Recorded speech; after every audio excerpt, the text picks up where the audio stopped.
How you doing, guys, and welcome along. This is the Titanic Quarter in Belfast, and it's where the Titanic was built.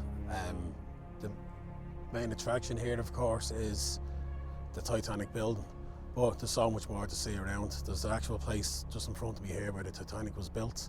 There's a dry dock where it was fitted out, the old Titanic hotel, and Belfast itself. So it's an amazing visit. So give you a little tour around.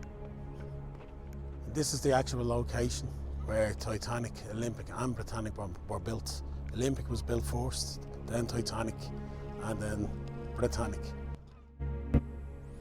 While Olympic, the lead vessel, had a career spanning 24 years and was retired and sold for scrap in 1935, her sisters would not see similar success. Titanic struck an iceberg and sank on her maiden voyage, and Britannic was lost during World War I after hitting a mine in the Aegean Sea, just before she could enter the passenger service.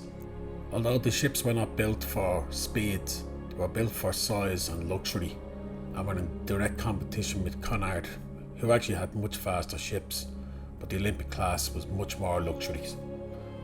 Titanic had the ill-fated title of being unsinkable, which went on to haunt Belfast. Unfortunately, Titanic, as we know, and Britannic sank, but the Olympic went on to have the name the All Reliable, and she was eventually decommissioned in Scotland, where parts of its interior were sold and used in bars and hotels. If you do indeed go to see the centre, you can walk along here where the ships were actually built, and marked out in white paint is the top deck to give you a scale and size of what the ships were like. The lifeboats and all are there, and it's fantastic just to walk along the actual spot where the ship was built and see the markings of how big it actually was. It's amazing 100 years later so many people still have an interest in these ships. The jewel in the crown in Belfast for people that love Titanic like me is the Titanic building, the actual place where the Titanic was built. And they're building ships here over 100 years.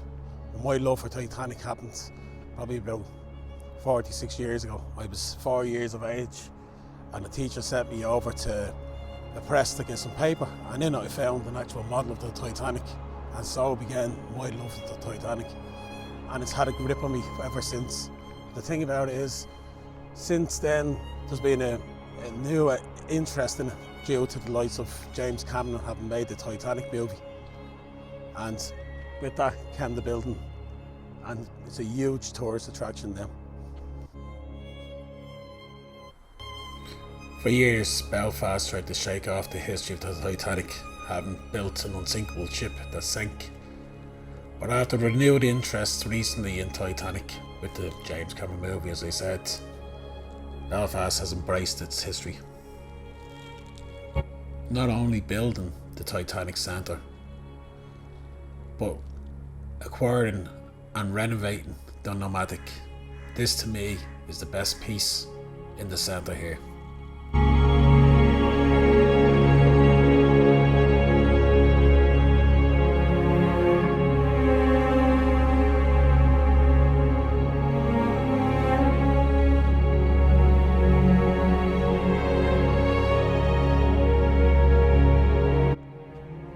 When I was in Vegas, I was lucky enough to see the big piece of the Titanic, and it was amazing. But for me, one of the best things I've ever seen to do with Titanic is the Nomadic, and it's here fully restored in Belfast. It used to feed the people, the passengers, out from France because Titanic wouldn't make its way in there, and they had this out at sea as a floating platform. The Titanic would come alongside it, the Olympic and the Britannic as well, and then the Nomadic would bring the passengers out. They saved the Nomadic over in France. It was being used as a restaurant, and actually had the upper levels taken off to make way so it could go underneath the bridges. And here in Belfast, they've got it back. And when you go on board, it's an amazing feeling. You can see what it really would have been like for the Titanic, how luxury it would have been when you consider this was only a feeder ship.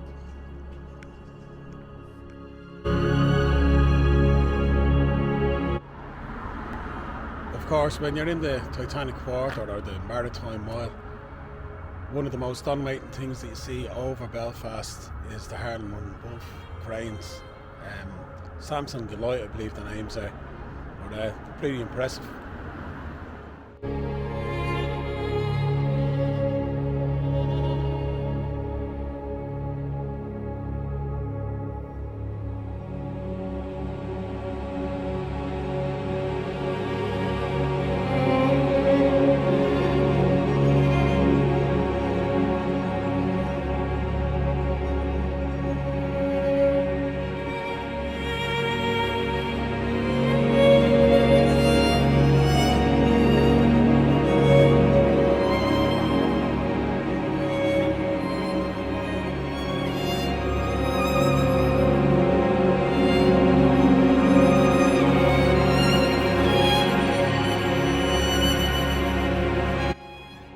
Another thing a lot of people miss when they come up to the Titanic Quarter is the actual dry dock where all three sister ships were fitted out, and the ships were brought in here and all the interior work was done.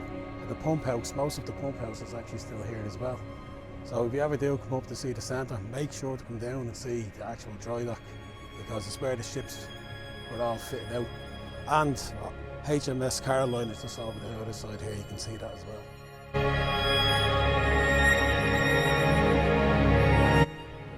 Well, that's it guys, just a short video just showing around what's in the area. Hope you enjoyed it, and I'll just leave you with footage of the dry dock and a bit around the building. Thanks again for watching.